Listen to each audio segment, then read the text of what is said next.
বাড়ি থেকে যাবে না?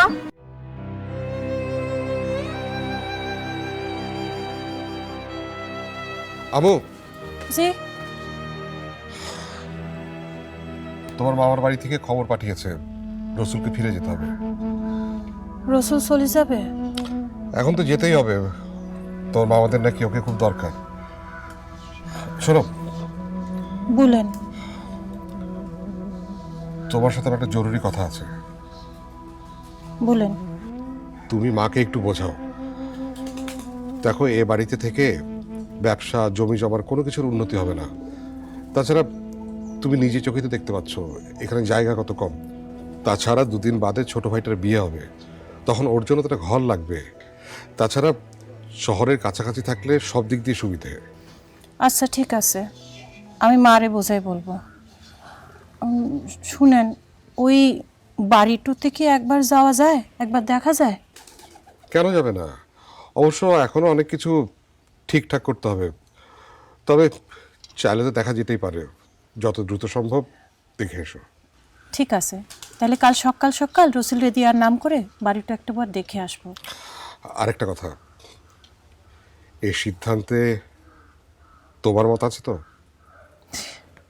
কি বলছেন আপনি? আপনার যেখানে সুবিধা হয় আপনি তাই করবেন, এতে আমার মত লাই থাকার কি আছে? আমি কল্পনাও করিনি যে কথা মাকে বোঝাতে পারিনি তা এত সহজে তোমাকে বোঝাতে পারবো। স্বামীর সব সময় সব কাজে পাশে থাকতে হবে, সেটি বইয়ের ধর্ম।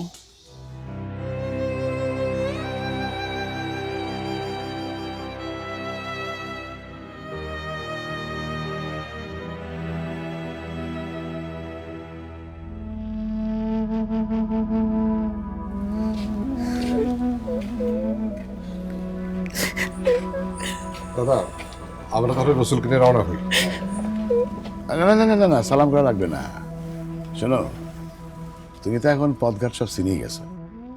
যখনই সময় সুযোগ পাবা আমাদের বাড়ি চলে আসবা। নিশ্চয় চলে আসবো, গরু গাড়িতে উঠলেই চলে আসবো। কথা দিলা কিন্তু। জি। আমরা আর দেরি না করি, ঠিক আছে? চলো, ওই বেলা থাকতে থাকতে তোমার মামা বাড়ি থেকে বেরোতে হবে আমাদের। ও ভাই রে,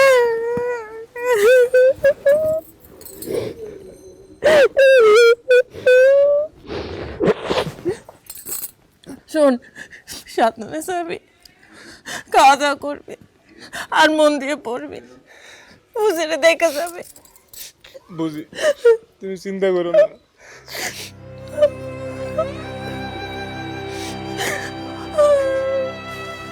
এসো ভাই।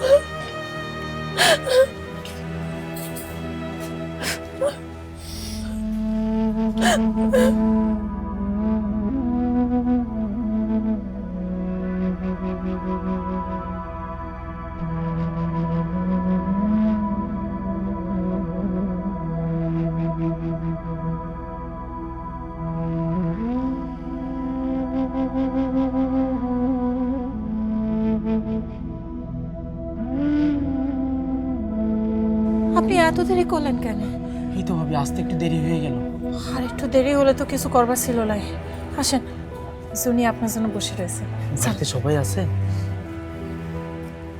লয়, কিন্তু তাড়াতাড়ি সারে ফেলতে হবে যা করার।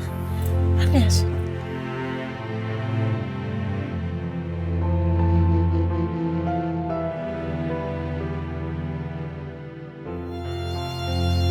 আমি জানতে চাই, মেজ ভাইয়ের অনুপস্থিতিতে এই ছেলেকে এই বাড়িতে কে ডেকেছে?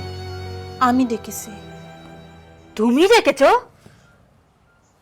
তোমার এত বড় সাহস মেজ বউ! তুমি কি ভুলে গিয়েছো যে মেজ ভাই শুধু এ বাড়ির কর্তা নয়, সে তোমার স্বামী? আর তুমি তোমার স্বামীর আদেশ অমান্য করে এই ছেলেকে এই বাড়িতে ডেকেছো কেন? কামাল ভাইরে আমি ডেকেছি জুনি জুনি। জুনির বড় সাথ একটুবার কামাল ভাইয়ের সাথে দেখা করার, তাই আমি। তুমি যে এত বড় নির্বোধ এ কথা তো আমার জানা ছিল না মেজ বউ। দিদি, রোগী অনেক কিছুই চাইবে, তা বলে যে তাকে সব সময় সবকিছু দেওয়া সম্ভব নয় এ কথা কি তুমি জানতে না? এক্ষুনি এক্ষুনি এই ছেলেকে এখান থেকে চলে যেতে বলো। আর ও যদি এখান থেকে না যায় আমি গ্রামের লোক ডাকবো। গ্রামের লোক ডেকে ওকে আমি মার খাওয়াবো, এই আমি বলে রাখলাম।